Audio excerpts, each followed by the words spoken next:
어떻게 듣고 계십니까? 라는 제목으로 하나님 말씀을 대언합니다. 여러분, 우리 믿는 사람들에게 하나님 나라는 어떻게 이루어지는 걸까요? 너무 중요하잖아요. 하나님 나라는 성경의 가장 큰 주제이거든요. 우리 믿는 사람들에게 하나님 나라는 어떻게 이루어지는 걸까요? 우리가 십시일반 열심히 해갖고 큰 교회를 세우면 됩니까? 아니면 큰 업적, 선교사님만 수백 명 파송하고 그쵸? 엄청난 큰 업적을 이루면 될까요? 물론 넓은 의미로 이러한 것들도 하나님 나라를 이루는 것이 될 수 있습니다. 그러나 본질적으로 하나님 나라는요, 우리가 지난주에 알아봤던 네 가지 밭의 씨의 비유처럼 하나님의 말씀이 어떻게 해요? 처음에 우리 마음에 심겨지죠. 마음에 하나님의 말씀 씨가 심겨지고 자라나고 열매 맺음으로 이루어지는 것이 뭐다? 하나님 나라예요. 제가 정리했거든요. 그래서 하나님 나라의 비유는 씨앗이 심겨져요. 이게 하나님 말씀을 듣는 거고, 자라나죠. 자라나는 건 뭡니까? 성령의 은혜로 우리가 하나님과의 관계가 깊어지는 거예요. 믿음이 자라는 거죠. 그리고 세 번째는 열매를 맺는 거예요. 들려진 말씀대로 이제 뭐 하는 겁니까? 우리 안에 있는 믿음이 작동이 돼서 순종하게 되고 성령의 열매를 맺어가는 것. 이것이 하나님 나라라는 것입니다. 그래서 예수님께서 누가복음 17장에서 하나님 나라에 대해 뭐라고 말씀하셨죠? 바리새인이 하나님 나라가 뭔지 물었어요. 20절에. 그러니까 예수님께서 21절에 대답하시죠. 뭡니까? 하나님의 나라는 볼 수 있게 임하는 것이 아니다. 그렇죠? 21절. 그리고 또 여기 있다 저기 있다 장소적인 개념도 아니다. 하나님 나라는 어디 안에 있다? 너희 안에 있다. 우리 안에 말씀이 심겨지고 자라나고 열매 맺는 것. 예수님이 하신 말씀이에요. 그러므로 하나님 나라의 시작은 어떻게 시작되겠습니까? 하나님 나라의 시작은 뭐예요? 그렇죠. 하나님 말씀을 듣는 것, 바르게 듣는 것, 경청이라고 하죠. 그렇죠. 아코, 경청하는 것부터 시작됩니다. 그래서 누가복음 8장에서 예수님은 자신을 향해 나오는 무리들에게 뭐라고 말씀을 하셨습니까? 귀 있는 자는 들을지어다라고 외치셨던 거예요. 왜? 들어야 하나님 말씀이 시작되거든. 하나님 나라가 시작되거든. 여러분, 귀 있는 자는 들을지어다. 무슨 의미가 담겨있는 말씀이었습니까? 너희는 귀 있는 자가 되어서 예수님께서 선포하시는 하나님 나라의 말씀을 경청해서 바르게 듣고 깨달아서 그 말씀대로 살아감으로 열매 맺는 믿음의 삶을 살아가라 라는 의미로 귀 있는 자는 들을지어다 라고 말씀하고 계신 것입니다. 이를 잘 설명한 게 뭐라고요? 지난주에 알아봤던 네 가지 밭에 뿌려진 씨의 비유였습니다. 밭은 뭐를 상징하는 비유였죠? 하나님 말씀을 듣는 사람의 마음 상태, 현재 마음 상태를 말합니다. 잊지 말아야 할 사실이 무엇이었습니까? 그 마음 상태가 평생 그런 사람이야 라고 낙인 찍는 게 아니라 그 마음이 어떻게 될 수 있다? 변화받을 수 있다. 비록 지금은 길가밭 같고 돌짝밭 같고 가신덤불 같은 마음의 상태를 가지고 있지만, 그런 굳은 마음을 가지고 있지만 하나님의 말씀을 듣고 또 듣고 또 들음으로 그 말씀 가운데 역사하신 성령님의 은혜로 마음의 변화를 받아서 굳은 마음을 제거하셔서 옥토 같은 부드러운 옥토 같은 마음으로 바꿔 주실 수 있다라는 의미가 밭의 비유였다는 거예요. 어떻게 바뀔 수 있다고 예수님은 말씀하십니까? 예수님 자신을 걸고 말씀하신 거예요. 예수님은 예수님의 십자가의 사랑과 부활의 능력이 이를 가능할 수 있게 한 것을 아셨기에 자신의 이름과 자신의 능력을 담보해서 사람의 마음을 변화시킬 수 있다. 십자가의 사랑과 부활의 능력이. 예수님께서 이 땅에 오신 이유가 뭡니까? 왜 오셨어요? 왜 오셨을까요? 로마를 정복하려고요?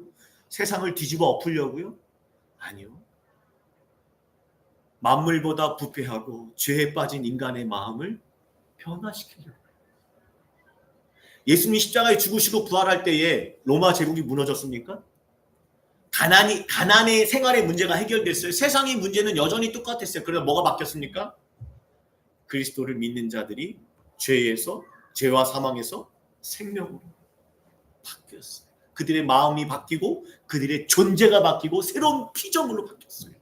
이게 주님이 오신 이유고, 주님께서 십자가와 부활로 이루신 뭡니까? 복음이라. 제가 서두부터 지난 시간에 이 네 가지 밭의 비유를 말씀드리는 이유가 있습니다. 왜냐하면 오늘 우리가 알아볼 말씀도 비유의 말씀인데 오늘 말씀의 비유도 이 네 가지, 전 시간에 알아봤던 네 가지 밭의 비유와 연결되어 있기 때문입니다.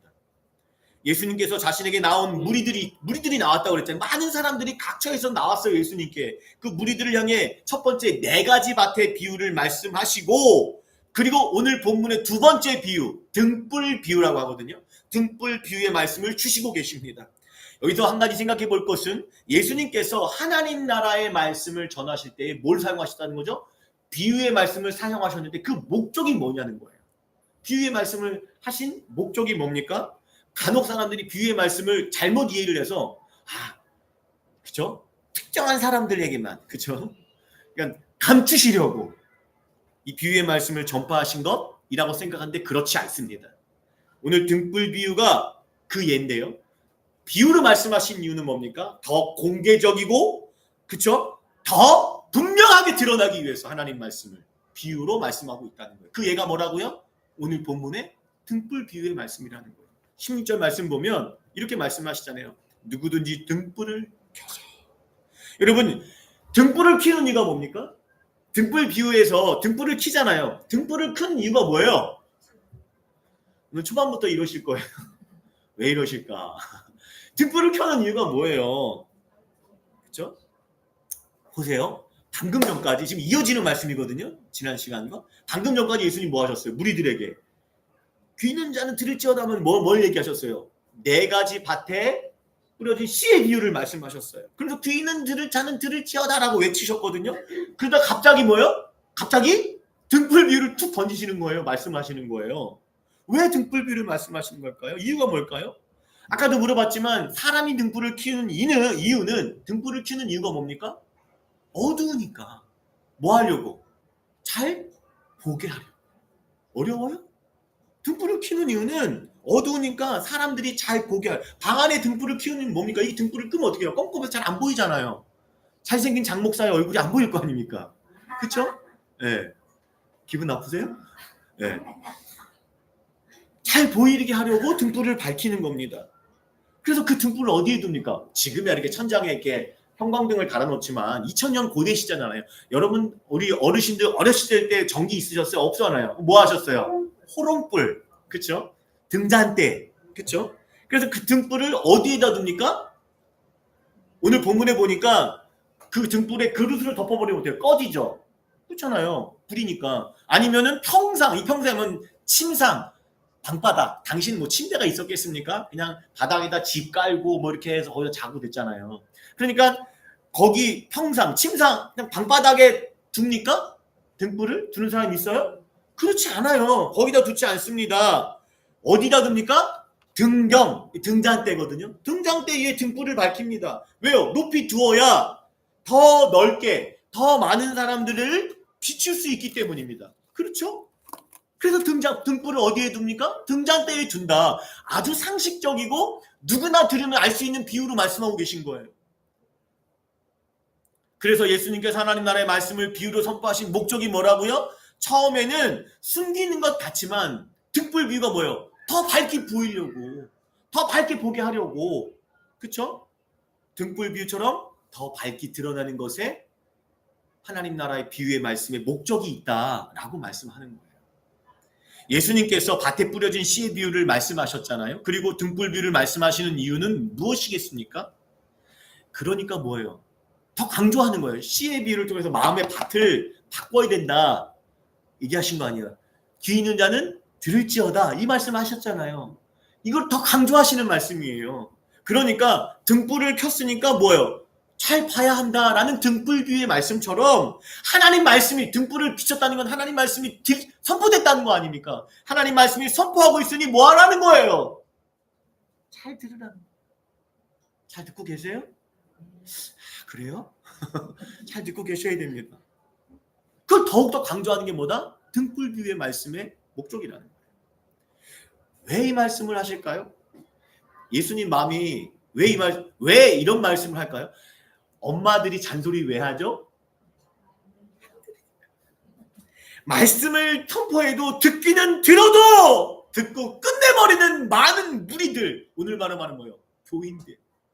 교인들이 너무나 많으니까 주님이 속이 타니까 복창이, 오늘 우리 말로 복창이 터져버리니까 그냥 등불교까지 갖다가 막 강조하시는 거예요. 잘 들어라. 제발 들어라. 여러분, 등불을 켜는 이유가 방 안에 있는 사람들이 잘 보이게 하는 거잖아요. 그렇죠? 그런 것처럼 말씀을 들려주시는 이유가 뭘까요? 말씀을 들려주는 이유 생각해 보셨어요? 귀가 있으니까 들리겠지. 아니면 그냥 난 내가 하고 싶은 말을 할게요. 예수님이 그러셨을까요? 말씀을 들려주시는 이유는 뭡니까? 듣고 끝내버리지 마라. 그래서는 안 된다. 듣고 뭐 하라는 겁니까? 들려진 말씀대로 실천하며 살아가라. 그 말씀을 강조하시기 위해서, 그쵸? 등불비를 주시는 거예요. 만약 말씀을 들어도 듣기만 하고 끝내버리면 뭐가 같다는 거예요? 그냥 등불을 그릇으로 덮어버리고 꺼버리는 거예요. 그거 같다라는 거예요. 그렇지 않겠습니까? 아무 소용이 없잖아요. 그럼 등불 비유에서 핵심 단어가 뭐겠어요? 등불 비유에서 우리가 단어를 이제 비우니까 지난 시간 씨 뿌리는 비유에서는 예수님께서 핵심 단어를 씨, 그쵸? 그쵸? 그거를 해석해 주셨잖아요. 중요한 것처럼 오늘 등불, 근데 오늘 해석이 없으세요. 우리가 해석해 나가야 되는데 등불 비유에서 핵심 단어가 뭐겠어요? 어려워요? 등불 비유에서 핵심 단어가 뭐겠어요? 이러면 길어집니다, 설교. 아, 등불이겠죠. 아, 그렇잖아요. 등불 비유잖아요. 우리가 뭘 먼저 해석해야 되겠어요? 알아야 되겠어요. 등불이 비유하는 게 뭐냐? 이거 못 찾으면은요, 이 비유의 말씀을 이해할 수가 없겠죠. 등불 비유에서 등불이 뭔 비유잖아요, 지금 이게. 그렇잖아요. 비유로 말씀하시는데, 아, 등불이 뭘 비유하신 거지? 라는 걸 알아야 될 거 아니에요. 여러분, 등불 비유가 이 누가복음에도 있지만 마태복음, 마가복음에도 있어요. 마태복음, 마가복음에서도 등불 비유가 똑같이 나와요. 마가복음도 똑같이 나오는데 이 마태와 마가복음에서 등불은 마태복음에서 말한 것처럼 뭘 상징하냐면 교회를 상징합니다. 제자들. 마태복음에서. 그래서 등불을 켜서 너희 이같이 너희 빛이라고 하잖아요. 이게 팔복이 끝난 후에 너희는 세상의 빛이다 소금이다 말씀하신 다음 구절이거든. 이게 15절이요. 그러니까 너희는 등불인데 너희 빛이 사람을 비추게 하라는 거죠. 그러니까 이 등불은 뭐겠어요? 예수님을 믿는 교회. 제자들 너희 착한 행실을 보게 하라. 교회겠죠. 그렇죠? 그리고 마가복음도 교회로 해석하는데요. 그러나 누가복음에서 등불은 좀 다르게 해석이 돼야 될 것 같습니다. 왜냐하면요. 오늘 누가복음에 있는 등잔대에 있는 등불은 교회로 해석하기보다는 앞서 말씀하셨던 씨 뿌리는 자의 비유의 문맥, 씨 뿌리는 자의 비유에서 씨는 뭐였어요? 그쵸, 말씀. 이 예수님 지금 해석해 줬잖아요. 하나님 말씀이잖아요. 하나님의 말씀. 다시 말해서 하나님 그 사람에게 빛을 주고 생명을 주는 뭐다? 하나님의 말씀, 생명의 복음, 곧 예수 그리스도로 해석할 수 있다는 거예요. 왜 그러냐면, 왜냐하면 마태와 마가는 등불을 그냥 등불로 표현했어요. 그런데 누가복음에서는요, 등불을 뭐라고 표현하고 있습니까? 등불을 뭐라고 표현하고 있죠? 뒤에 나오니까 그 빛으로 표현하고 있어요. 그 빛. 토포스라고 한대요. 여러분, 그 빛이 되면 뭐예요? 세상에 하나밖에 없는 빛이잖아요. 정관사가 붙어버리니까.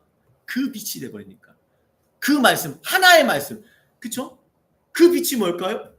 세상에 빛이 되고 사람들을 하나님 나라로 인도하는 세상에 하나밖에 없는 그 빛이 뭐예요?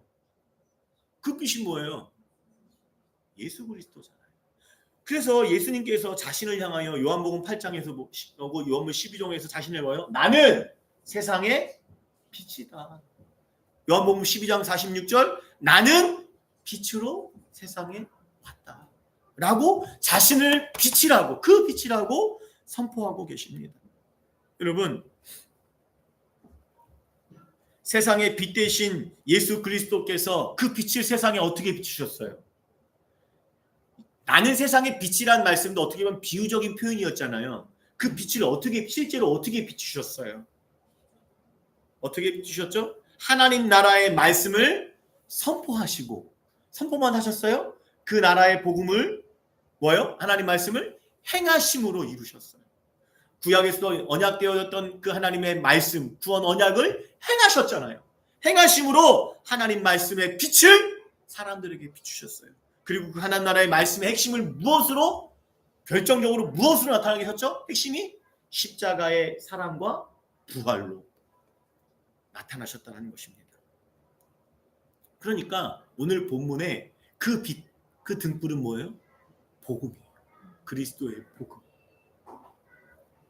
본문에 이 등불, 그 빛을 사람들에게 비추신다는 이 비유의 말씀은 어둠에 있던 사람들에게, 그렇죠? 죄와 사망에 붙들려 있는 사람들에게 예수 그리스도의 복음을 전파해 주실 것이다. 비출 것이다. 이것을 말씀하고 계십니다.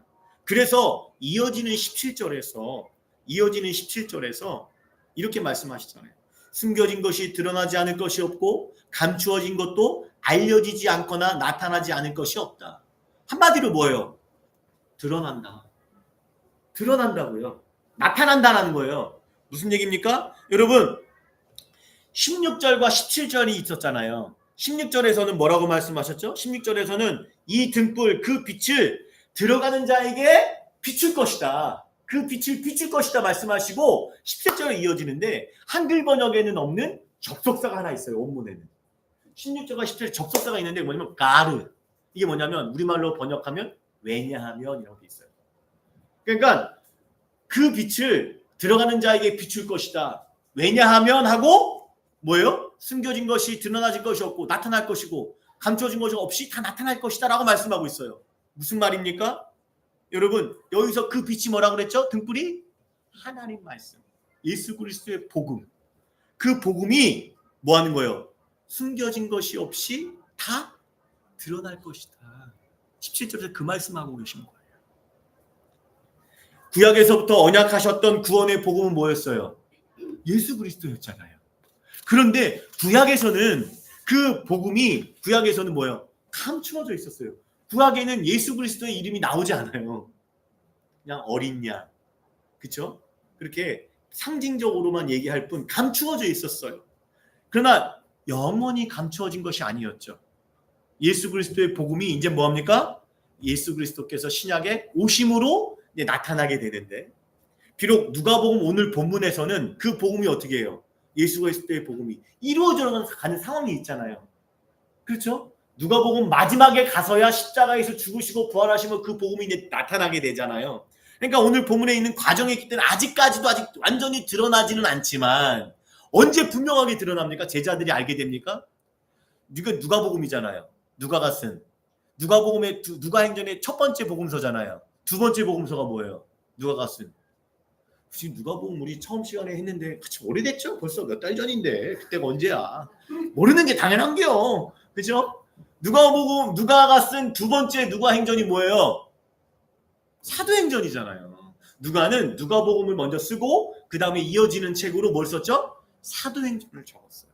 그러니까 누가행전의 두 번째 복음 성경인 사도행전에서 분명하게 오늘 본문의 말씀처럼 그 빛이 예수 그리스도의 복음이 분명히 드러나는데 언제 드러나요? 사도행전 2장에서 오순절 성령께서 제자들에게 임하심으로 오늘 본문의 등불의 비유의 말씀처럼 그 빛이 제자들부터 환하게 비치게 되잖아요. 그들이 깨닫게 되고 성령의 은혜를 받아서 그 제자들 통해 또 어떻게 돼요? 그 빛이 그 제자들 통해서 또 선포되잖아요. 베드로가 막 그 빛을 비추니까 복음을 막 빛을 막 전하니까 어떻게 돼요? 3,000명이 돌아오잖아요. 그렇죠?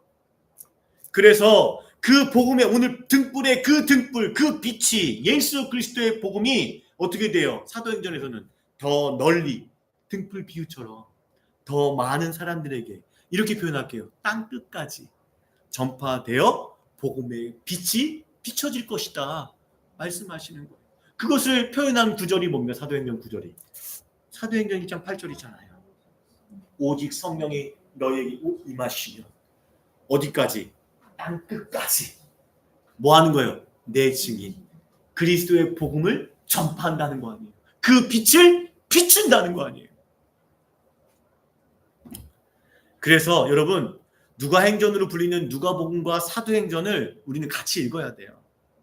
그러니까 사도행전을 이해하려면 누가복음부터 읽어야 되고 누가복음을 제대로 이해하려면 사도행전까지 읽어야 돼요. 그러니까 누가복음이 끝나면 뭐 하겠어요? 사도행전을 할 거예요. 언제 될지는 모르겠어요.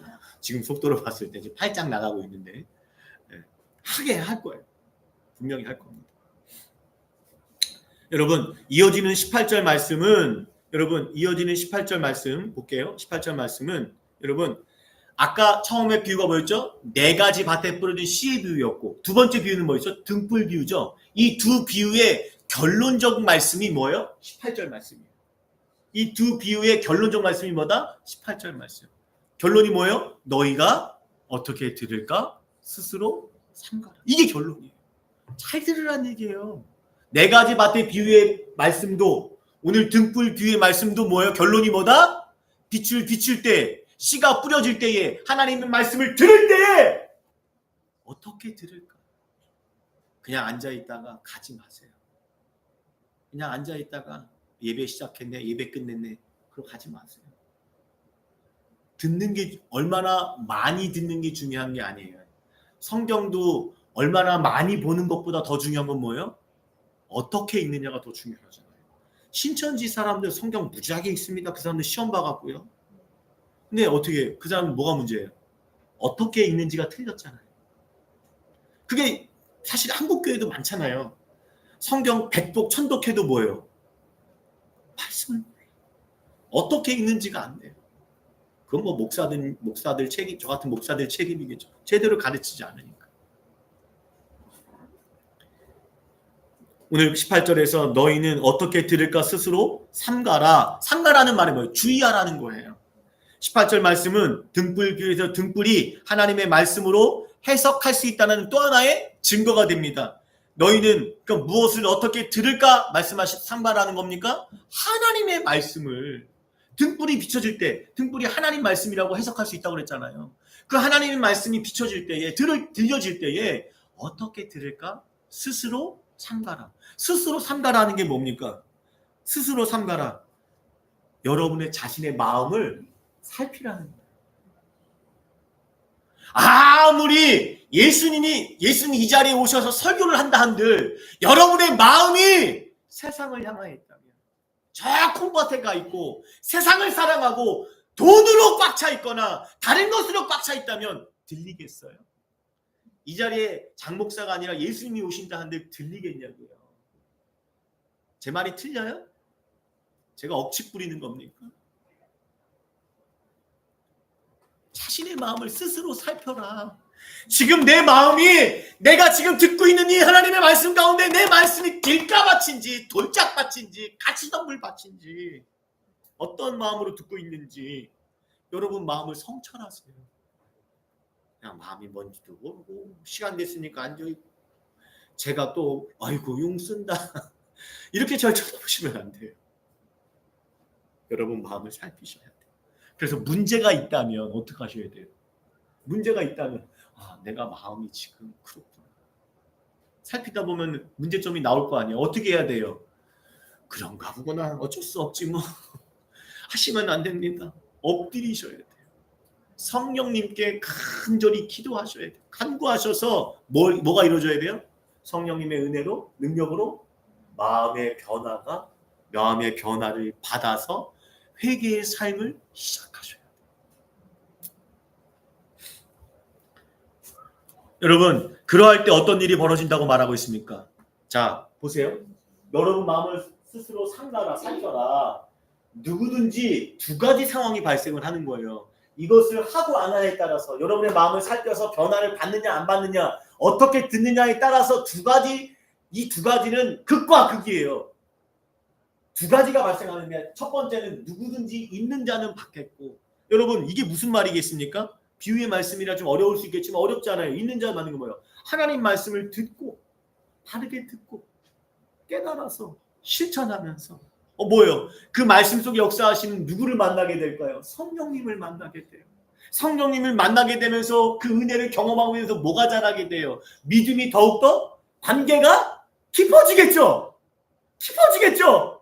그래서 하나님의 말씀을 통해 주시는 풍성한 은혜가 막 은혜가 풍성하고 그 위에 은혜 위에 은혜가 쌓여져 간다 그 뜻이에요. 그러나 반대로 이게 중요해요. 반대로 뭡니까? 하나님 말씀을 들어도 듣고 잘 들으세요. 듣고 또 다시 들어도 여전히 내 마음을 살피지 않아서 방치하는 거죠. 사실은 모른 척하는 거거나 무관심한 거죠. 방치해놓고 길가밭, 돌짝밭, 가시밭 같은 굳은 마음의 말씀으로 끝까지 이게 중요해요. 끝까지 믿음으로 말씀을 받아들이지 않고 있다면 여러분 듣는 기회가 생겼잖아요. 듣는 기회가 생겼지만 그 기회를 놓쳐버릴 거예요. 들었지만 들리지 않겠죠. 지금 기회가 있는 거잖아요. 들리잖아요. 듣고 있잖아요. 근데 그 기회를 스스로 박탈하는 거예요. 뭐요? 들을 수 있는 듣지 않음으로 기회가 박탈돼요. 뭐 연결되어 있어요? 듣지 않으니까 뭐가 버려요? 깨닫는 기회를 잃어버리게 돼요. 깨닫지 못하니까 당연히 어떤 기회도 잃어버리게 돼요. 하나님 말씀대로 살아갈 수 있는 기회도 잃어버리게 돼요.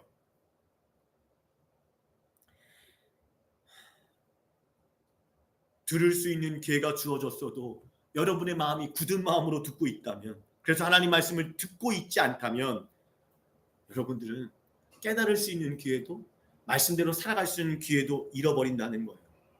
여러분이 생각하고 있는 것마저도, 여러분이 있다고 생각하는 것마저도 빼앗겨요. 그게 뭔지 아십니까? 여러분 자신의 생각에는요, 요 자리 정도 나올 정도 되면요, 다 누구나 어떤 생각을 갖고 있냐면 나는 믿음이 있어. 아주 그냥 그래도 난 있지. 누가 물어보든 물어보지 않든 스스로 그런 마음은 어느 정도 갖고 있어요. 믿음이 있다고 생각합니다. 고백도 합니다. 생각합니다. 그러나 중요한 건 그게 아니거든요. 말씀이 이렇게 들려도 굳은 마음으로 듣고 있다면, 그래서 듣지 않는다면 아까 말했듯이 깨닫지 못할 것이고 행하지 못할 것입니다. 그러니까 교회만 뭐 하는 거예요? 그러면 왔다리 갔다리 하는 거예요. 그리고 1년, 2년, 10년, 20년 그렇게 하는 분들 많아요. 그럼 그런 교인이 된다면 뭐예요? 자신이 있다고 생각하는 그 믿음마저도 빼앗길 수 있다. 왜요? 그 마음이 굳어있기 때문에. 돌짝밭 같은데요. 가시덤불 같은데요. 그런 상태를 계속 방치해서 말씀을 1년, 2년, 5년, 10년, 20년을 들어도 듣지 않고 깨닫지 않고 깨달아도 행하지 않으니까 그런 상태를 방치하면 어떤 일이 벌어지는지 아십니까? 제가 보니까 그래도 한 10수년 목회를 하다 보니까 나도 보고 주변도 보잖아요. 보면요. 그런 상태를 계속 지속하잖아요. 어떤 상태가 벌어지면 점점, 오늘 찬양에도 나오는데 점점 멀어져요. 누구와? 예수님과 멀어져요. 절대 예수님과 깊은 관계로 나아가질 않아요. 나아갈 수가 없는 거. 어떻게 나가? 하나님 말씀을 듣지도 않는데, 주님의 말씀을 깨닫지도 못하고 행하지도 않는데 어떻게 그분과 깊은 관계를 유지할 수가 있어요? 그게 뭐예요? 신앙은 중간이 없거든요. 점점 멀어지는 거예요. 예수님과 멀어진다는 얘기는 뭐와 가까워지겠어요? 세상이겠죠. 세상에 그 뭔지는 몰라요. 여러분들은 알 거 아니에요. 자신은 알 거 아니에요. 그 무엇과는 가까워져요. 그러다가 뭐예요? 빵 터져요. 사건이 빵 터져요. 고난과 어려움이 빵 터져요. 어떻게 돼요? 예수님을 떠나버려요. 교회도 떠나버려요. 많이 봤어요. 있는 것마저도 빼앗기리라. 그래서 하나님 말씀을 어떻게 듣는 것? 들려주신 하나님 말씀, 물론 목회자도 하나님 말씀을 바르게 전해야겠지만 이건 전제하에서 그 말씀을 어떻게 듣는 것은 너무 중요하다는 거예요. 굳은 마음으로 듣고 있는지. 굳은 마음은 뭐겠어요? 길가밭이나 돌짝밭이나 가시덤불 같은 마음으로 듣고 있는지. 들어도 그 마음을 바꾸려고 개간하려고 하지 않고 계속 그 마음을 방치하고 듣고 있는지, 아니면 간절한 마음으로 믿음을 갖고 듣고 있는지. 이게 너무 중요해요. 왜 그런 줄 아십니까? 어떻게 듣느냐에 따라서 구원이냐 심판이냐는 갈라져요. 어떻게 듣느냐에 따라서 내가 평안의 삶을 살아갈 수 있느냐 아니면 불안과 두려움 가운데 초조함 가운데 살아가느냐 달라질 수 있기 때문입니다. 명심하십시오. 어떻게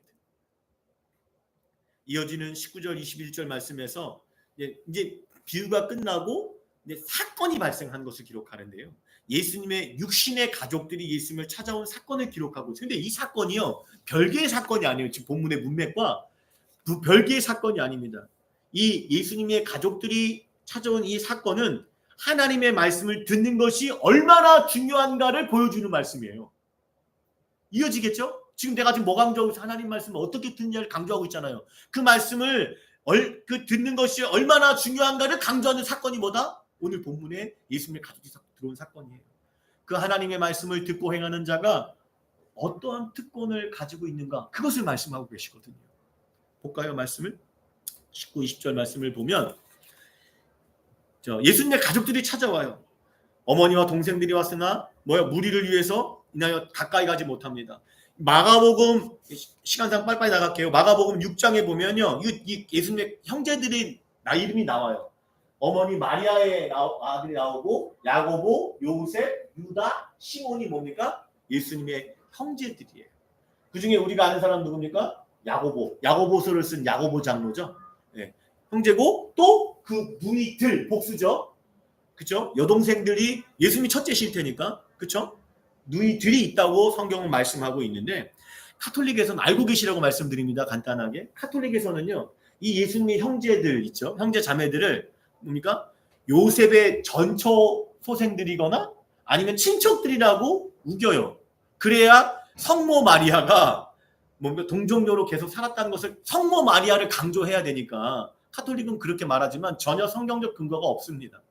성경적 근거 없어요. 초대 교부에 터툴리안이라는 교부가 있었거든요. 그도 이렇게 증언합니다. 이 예수님의 이 형제들은 마리아가 낳은 자녀들이다라고 말합니다. 자, 그럼 본문에 예수님의 육신의 가족들이 예수님을 왜 찾아온 걸까요? 이 당시까지만 해도 예수님의 형제들은 마리아를 제외하고 어머니 마리아는 이미 태어날 때부터 고지를 받았기 때문에 믿고 있지만 형제들은 예수님을 육신에 같이 형제 자랐으니까 어떻게 그분을 하나님의 아들 메시아로 믿기가 더 어려웠겠죠. 원래 가족이 더 힘든 거예요. 가족이 힘든 거예요. 알잖아요. 그렇죠? 모르는 척하지 마시고 전도도 가족이 힘든 거고. 근데 믿지 않는 상태예요. 그러나 나중에 부활 후에 이들이 이제 야고보 장로부터 변화를 받죠. 여하튼 이 당시에 이제 예수님을 찾으러 왔는데 왜 찾아왔냐면 마가복음은 이렇게 얘기하고 있어요. 병행 구절이 예수님의 친족들이 듣고 그를 붙들러 나오는데 이는 소문에 미쳤다.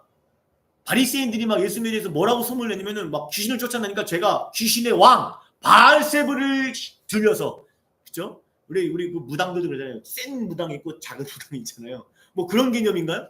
바알세 귀신의 왕을 힘어서 귀신을 쫓아낸다 막 이렇게 막 소문을 내고 미쳤다고 하니까 이 소문을 듣고 가족들이 아마 마리아는 형제들의 성화에 못 이겨서 끌려왔을 것 같고 그렇죠? 이렇게 예수님을 붙들러 온 거예요. 그런데 무리로 인하여 오늘 본문이가 무리로 인하여 예수님께 가까이 가지 못해요. 예수님 지금 말씀을 전하고 계신데 무리가 막 인사하는 의미가 들어오지를 못하는 거예요. 그러니까 20절에 어떤 사람이 당신의 어머니와 동생들이 당신을 보려고 어디에 서 있다?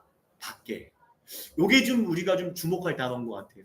지금 예수님 말씀을 전하시는 무리 밖에 예수님의 육신의 가족들이 있어요. 물론 무리들 때문에 들어오지 못하지만 그냥 어설피 읽혀지지 않는 대목이죠. 밖에 있어요. 그러자 예수님께서 뭐라고 말씀하시냐면 당신 가족들이 왔다라는 말을 듣고 21절에 예수님께서 말씀하시는데 뭐라고 말씀하십니까? 예수님께서 대답하여 이르시되 내 어머니와 내 동생들은 곧 뭐하는 사람들이다? 하나님의 말씀을 듣고 행하는 사람들이다. 이 사람들이다 라고 말씀하십니다. 이 말씀을 또 많은 사람들이 간혹 오해를 하는데 그럼 예수님은 가족들을 소홀히 여기셨나 봐요. 이렇게 생각할 수 있는데 예수님은 공생의 30세쯤까지 어머님을 섬기고 가족들을 섬기는 목수의 일을 하셨어요. 그리고 예수님께서 십자가에서 죽으실 때도 십자가 상 위에서도 어떻게 하셨습니까? 예수께서 자기 어머니 마리아죠.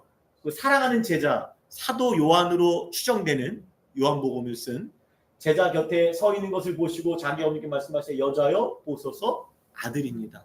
사도 요한이 이제 아들입니다. 27절 그 제자 이르되 그 사도 요한 추측되는 그 사람에게 보라 내 어머니라 하니까 알아듣고 뭐합니까? 그때부터 그 사랑하는 제자가 자기 집에 마리아를 모시고 예수님은 십자가 위에서도 육신의 어머니를 부탁하셨습니다. 사도 바울도요. 디모데전서에 보면요. 이렇게 말씀하세요. 5장 8절 누구든지 자기 가족들을 특히 자기 가족들을 돌보지 아니하면 믿음을 배반하는 자고 불신한 자보다 더 악하다. 이렇게 성경은 말씀하세요. 그러면 오늘 본문에 예수님께서 하신 말씀은 무슨 의미가 있다라는 겁니까? 오늘 본문에 하나님의 말씀을 누가 예수님의 가족이다. 하나님 말씀 듣고 행하는 이 사람들이다 라고 하는 말씀은 무엇을 얘기하는 것입니까? 여러분 이 땅에 70년 80년 동안에 함께하는 육신의 가족도 중요하지만 이 땅 이외에 천국에서 영원히 함께할 가족이 더 중요하다는 것을 말씀하시는 거예요. 여러분 조국 대한민국 중요하죠? 안 중요합니까? 중요하잖아요. 그런데 우리 그리스도인들에게는 하나님 나라가 더 중요하잖아요. 그렇죠? 하나님의 말씀을 듣고 행하는 것이 더 중요하고 복되다. 하나님의 말씀을 듣고 행하는 이 사람들이 영원한 하나님이 가족이다 라는 것을 말씀하고 계신 거예요. 여러분 하나님의 말씀을 듣고 행하는 것을 강조하시는 거예요. 얼마나 복되냐? 얼마나 복됩니까? 예수님의 가족이 되고 영원히 함께 하시는 가족이 될 수 있다. 이 땅의 삶에서는 가족들이 육신의 가족들이 길어야 7, 80년이잖아요. 그렇죠? 부모님이 나를 놔도 내가 부모님을 하고 함께 살 수 있는 게 70년 이상 될 수가 있어요? 80년 이상 되기 어렵잖아요. 그게 한계예요. 부부는 더 짧고요. 그렇죠? 그렇지 않겠습니까? 그러나 영원히 함께하는 가족이 더 중요하다. 이건 하찮다 이 뜻은 아니지만 여러분 누가복음 11장 27절 28절에 보면 하나님의 말씀을 듣고 행하는 것이 얼마나 복된지를 말씀해 주신 예화가 나와요.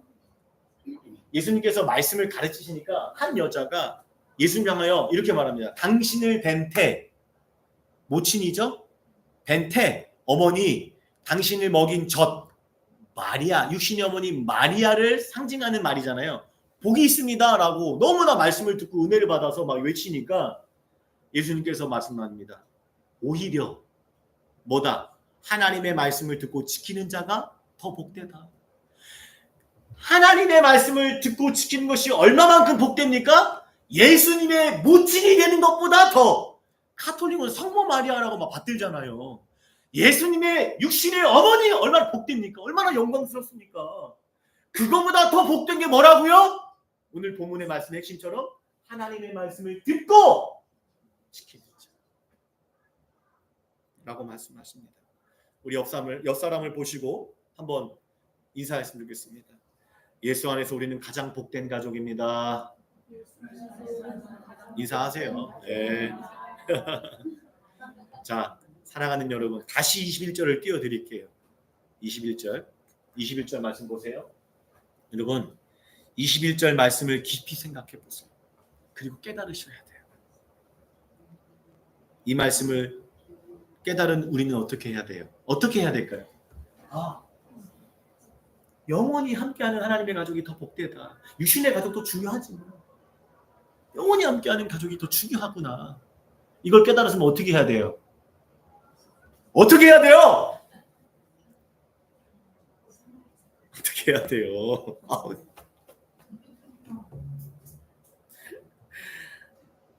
이 땅에 안 믿고 있는 육신의 가족들이 있잖아요. 어떻게 해야 돼요? 안 믿고 있는 우리 육신의 가족들에게도 이 예수 그리스도의 복음을 전해야죠. 그래서 함께 믿고 이 땅에서도 이 땅 이후에서도 영원히 함께하는 가족으로 살아가야죠. 이거 깨달으셔야죠. 주님께서 사랑하시는 신실한 교회 공동체 여러분, 오늘 본문에 예수님께서 등불비의 말씀과 네 가지 밭에 뿌려진 씨의 비유의 말씀을 누구에게 줬죠? 자신에게 나오고는, 여러분처럼 교회 나온 사람들처럼 예수님께 나오는 무리들에게 이 말씀을 주셨어요. 이유가 뭘까요? 지금 예수님께 나온 이유가 뭐예요? 말씀을 들으러 나온 거잖아요. 물론 다른 이유도 있었겠지만 핵심은 뭐예요? 예수님 말씀을 들으러 나온 거잖아요.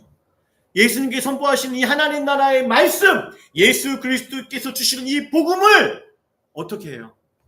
믿음으로 반응하라는 거잖아요. 받아들이라는 거잖아요. 잘 듣고 깨닫는 게 뭐예요? 받아들이는 거잖아요. 믿음으로 받아들이라. 이 말씀을 나누고 있는 저와 여러분도 마찬가지 아닙니까? 지금 여러분 귀에 들려지는 이 예수 그리스도의 복음에 여러분 나는 어떻게 반응하고 있는가 생각해 보세요. 그거에 따라서 뭐가 결정돼요? 여러분의 마음 마치 무엇인가를 알 수 있어요. 그렇죠? 이렇게까지 얘기해야 돼요? 어떻게 들려지고 계시냐고요? 그럼 여러분의 마음밭이 어떤 상태인지 지금 알 수 있을 것입니다. 그리고 또 중요한 건 뭐예요? 예수 그리스도께서 주시는 이 예수 그리스도의 복음에 어떻게 반응하느냐에 따라서 하나님과의 관계가 설정이 돼요. 그것만 끝나는 게 아니에요. 지금 내가 하나님 관계가 어떤 관계가 될지 결정이 되면서 장차 내가 어떠한 자리에 있게 될지도 결정하게 돼요. 내가 방금 나눈 것처럼 하나님의 자녀, 예수님의 가족이 되어서 영원토록 천국에 있을 것인지 아니면 하나님의 원수가 되어서 영원토록 지옥에 있을 것인지 결정되는 게 뭐예요? 예수님의 복음 앞에 어떻게 반응하느냐에 결정된다는 것입니다. 오늘 본문의 등불 비유를 통해 예수님은 듣고 있는 자들에게 분명하게 말씀하십니다. 너희가 듣고 있는 이 하나님의 말씀, 이 그리스도의 복음을 받아들여라, 영접하라 말씀하고 계십니다. 오늘 주시는 주님의 말씀 앞에 우리는 한번 생각해 봐야 돼요. 지난 삶 가깝게 멀리 가지 마시고 지난 한 주간의 삶을 뒤돌아봅시다. 여러분 그동안 여러분에게 들려줬던 하나님의 말씀 오늘만 들려진 게 아니잖아요. 그동안 들려준 하나님의 말씀에 어떻게 반응하고 어떤 마음으로 받아들이고 어떻게 반응하고 살아오셨습니까? 제가 딱 세 구절만 갖다 드릴게요. 로마서 12장 1절. 여러분 이거 뭐예요? 우리 표잖아요. 여러분에게 수도 없이 들려진 이 말씀 앞에 여러분 어떻게 반응하셨어요? 어떻게 반응하셨어요? 하나님 보시기에 합당한 예배하는 삶을 살아가고 계셨습니까? 여러분 우리 교회에 주신 이 말씀 복음이잖아요. 골로새 여기 있잖아요. 여기 봐도 돼. 여기 우리가 그리스도를 전파하는 여러분 주변에 한 영혼의 그리스도를 전파하기 위해서 그 영혼을 품고 기도하며 살아오셨습니까? 하나님에게 드려진 말씀 앞에 어떻게 반응하고 살아오셨냐고요. 요한일서 3장 23절 예수 그리스도를 믿는다고 죽어라 외치는데 서로 사랑하는 삶을 살아오셨습니까? 지금 제가 이거 왜 지금 꺼내 들었어요? 여러분의 귀에 들린 하나님의 말씀에 지금 어떻게 반응했고 어떻게 반응하며 살아오셨습니까? 묻고 있는 거잖아요. 그냥 들어갔다가 나오셨어요?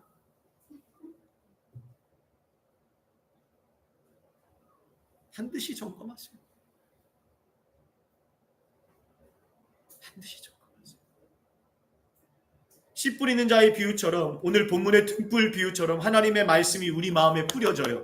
들려지고 예수 그리스도의 복음이 우리 마음에 비춰져서 예수 그리스도의 마음이 우리 귀에 복음이 우리 귀에 우리 마음에 들려질 때에 듣고 깨달아 말씀대로 살아가는 사람이 뭐다? 하나님의 가족이고 가장 복된 자라는 사실을 잊지 마시길 바랍니다. 그런데 말입니다. 지금 내가 이거 여러분이 하기 전에 누구부터 했을까요? 전 저부터 했겠죠.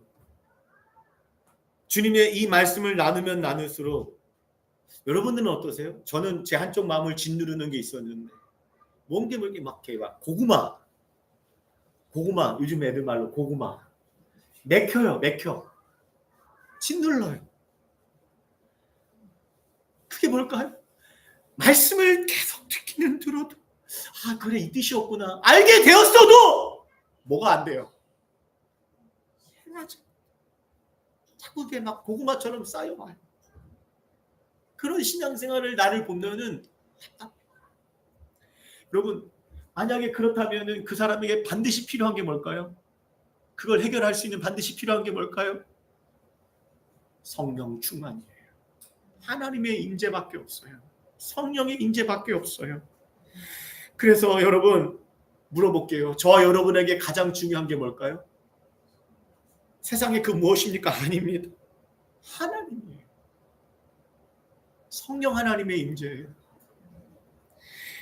여호수아서에 보면요, 여호수아가 이 말씀을 하세요. 마지막 고별설교예요. 마지막 교별설교의 마지막 부분이거든요. 그러니까 물어보고 이스라엘이 신앙의 고백으로 대답을 하는데요. 23절에 보면 여호수아가 이르되 그러면 이제 너희 중에 이방 신들을 치워버리고 너희 마음 나왔네요. 마음을 이스라엘의 하나님께로 향하라. 옥토밭으로 바꿔라. 옥토밭의 마음을 가져라. 하니 백성이 여호와께 말하라. 이건 신앙 고백이잖아요. 언약을 하는 거예요. 우리 하나님 여호와를 우리가 섬기고 그의 목소리, 이게 뭐예요? 하나님 말씀이죠. 말씀을 우리가 경청하겠습니다. 듣고 행하겠습니다. 라고 고백합니다. 여러분, 이 고백이요, 이 고백을 주목하셔야 돼요. 이거 갑자기 튀어나온 고백 아닐 거예요. 분명해요. 왜? 출애굽기부터 쭉 읽어왔다면 이 고백은 갑자기 튀어나온 고백이 아닙니다. 여러분, 이 고백을 들을 때에 이스라엘은 이미 광야 40년의 시간을 거쳤어요. 그뿐만이 아니라 가나안 정복전쟁, 수십 년간의 가나안 정복전쟁을 마친 후였어요. 여러분, 광야 40년과 가나안 정복전쟁의 이 시기에 공통적인 특징이 있는데 그게 뭔지 아십니까? 광야 40년과 가나안 정복전쟁 시기에 이 두 시기에 공통점이 있는데 그게 뭐냐면, 이 두 시기의 공통점은 하나님의 임마누엘, 하나님의 임재가 어떤 때보다 충만했던 시기였다는 거예요. 왜요? 하나님 임재가 없으면 얘들 죽어요. 광야에서 다 굶어 죽고요. 전쟁하다 다 죽어버려요. 어떤 시기 때보다, 어렵고 힘든 시기였지만 어떤 시기 때보다 하나님의 임마누엘, 하나님의 임재, 성령의 임재가 충만했던 시기가 이 두 시기였어요. 이 두 시기를 거치면서 이스라엘이 깨달은 거예요. 오늘 아까 말씀 이걸 깨달은 거예요. 이제 이스라엘이, 이 얘기는 뭐가 담보가 되어 있냐면, 주님, 우리는 이제 가나안 땅도 필요하지 않습니다. 적과 꿀도 쓸모없습니다. 우리의 적군이 누구인지 상관없습니다. 오로지 우리는 주님만 필요합니다. We want you. 당신만 필요합니다. 우리 하나님 말씀이 없이는 나아갈 수 없습니다. 하나님의 임재 없으면 살아갈 수 없는 존재입니다. 그래서 우리에게 가장 중요한 건 하나님 당신입니다. 이걸 깨달아요. 하나님의 임재만, 하나님의 말씀만이 필요하다는 것을 깨달은 거예요. 누구보다도 간절하게 깨달은 거예요. 사랑하는 여러분, 이 주일 예배 가운데 부족한 종이 여러분께 묻습니다. 여러분은 하나님의 말씀을 지금 어떻게 듣고 계십니까? 이 질문과 같아요. 여러분에게 가장 중요한 것은 무엇입니까? 그게 중요하면, 하나님 말씀이 가장 중요하면 가장 소중하게 듣겠죠. 이스라엘이 깨달은 것을 우리도 깨닫겠죠. 다른 거 필요 없습니다. 당신만 필요합니다. 하나님의 임재만이 필요합니다. 말씀 속에 역사하시는 하나님만 필요합니다. 저는요, 지금 질문 드리는 게 여러분이 얼마나 좋은 삶을 살고 있는지, 얼마나 행복한지, 여러분이 교회를 얼마나 잘 다닌지를 묻고 있는 게 아니에요. 딱 한 가지를 묻고 있는 거예요. 하나님이 여러분에게 얼마나 중요한가를 묻고 있는 거예요. 하나님의 말씀이 얼마나 간절한지를 묻고 있는 거예요.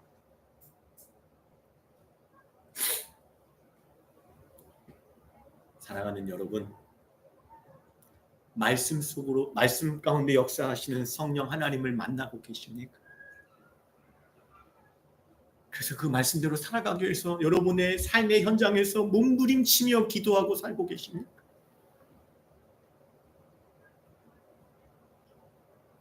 다시 한번 간절히 외칩니다. 우리의 마음을 주님의 말씀으로 향합시다.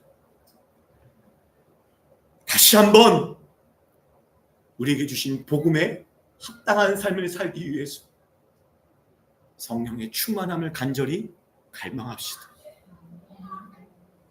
그러면 우리를 자신의 독생자까지 죽이시면서까지 사랑하신 아버지 하나님께서 우리를 긍휼히 여기셔서 우리와 함께 하시고 임마누엘의 은혜로 우리의 마음을 변화시키고 우리의 삶을 변화시켜 주실 줄 믿으시길 바랍니다.